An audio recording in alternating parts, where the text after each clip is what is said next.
ପିଲେ ମାନେ ପକ୍ଷୀ ଚିହ୍ନିଛ? ଦେଖିଛ ପକ୍ଷୀ? ପକ୍ଷୀ ଉଡ଼ିଲେ ଚାଲେ କେମିତି ଉଡ଼େ? ଦେଖିଲେ କେମିତି ଉଡ଼େ ପକ୍ଷୀ? ହାତରେ ଆକ୍ସନ କରିକି ସମସ୍ତେ ଏମିତି ଉଡ଼େ ପକ୍ଷୀ। ବଢ଼ିଆ କଥା ଆଉ ଆଜି ଆମେ ପକ୍ଷୀ ବିଷୟରେ ଜାଣିବା ହେଲା।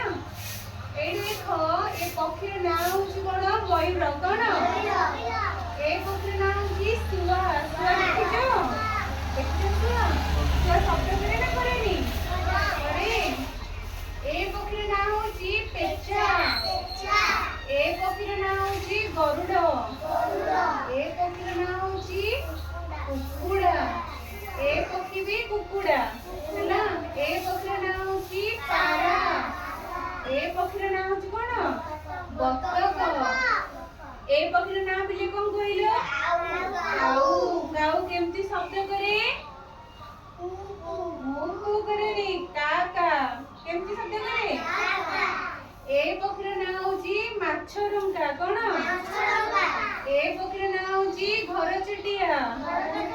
ଏ ପକ୍ଷୀର ନାଁ ହଉଛି ମଇନା। ଆଉ ଏ ପକ୍ଷୀର ନାଁ ହଉଛି କଣ? ରୋଲର। କଣ?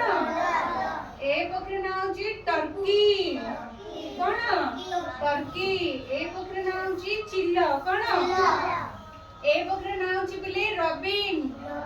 ଆଉ ଏ ପକ୍ଷୀର ନାଁ ହଉଛି କାଠହଣା ଚଢ଼େଇ। କୋଉ ପକ୍ଷୀ? ଆଉ ଏ ପକ୍ଷୀର ନାଁ ହଉଛି ବୁଲବୁଲ।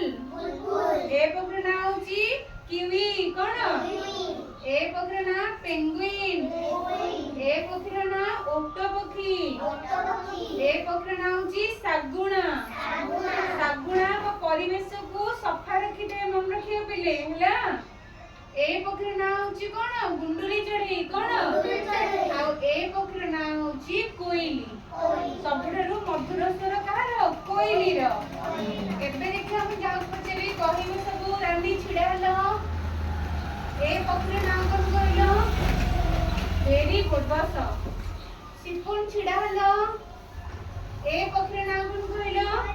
ମୟୂର। Very good. ଏବେ ଛିଡ଼ା ହେଲ ରିଷି। ରିଷି ଏ ପକ୍ଷୀର ନାଁ କଣ କହିଲ? ଭେରି ଗୁଡ୍ ବସ। ତଇଁ ଛିଡ଼ା ହେଲ। ଏ ପକ୍ଷୀର ନାଁ କଣ କହିଲ? ଭେରି ଗୁଡ୍ ବସ। ଏବେ ଛିଡ଼ା ହେଲ ପୁଅ ତମେ ଝିଅ ଛିଡ଼ା ହେଲ ତମେ। ଏ ପକ୍ଷୀର ନାଁ କଣ କହିଲ? ବତକ। ଭେରି ଗୁଡ୍ ବସ। ଏବେ ପକ୍ଷୀ ବିଷୟରେ ଜାଣିପାରିଲ। ଯିଏ ପଚାରିଲେ କହିପାରିବ ପକ୍ଷୀର ନାଁ ସବୁ। ଆଉ ମନେ ରଖିଥାଅ ଆମ ଜାତୀୟ ପକ୍ଷୀ କିଏ? ମୟୂର। ମନେ ଅଛି ତ ସମସ୍ତଙ୍କର? ତାହେଲେ କୋଉ ପକ୍ଷୀ ପରିବେଶକୁ ସଫା ରଖେ?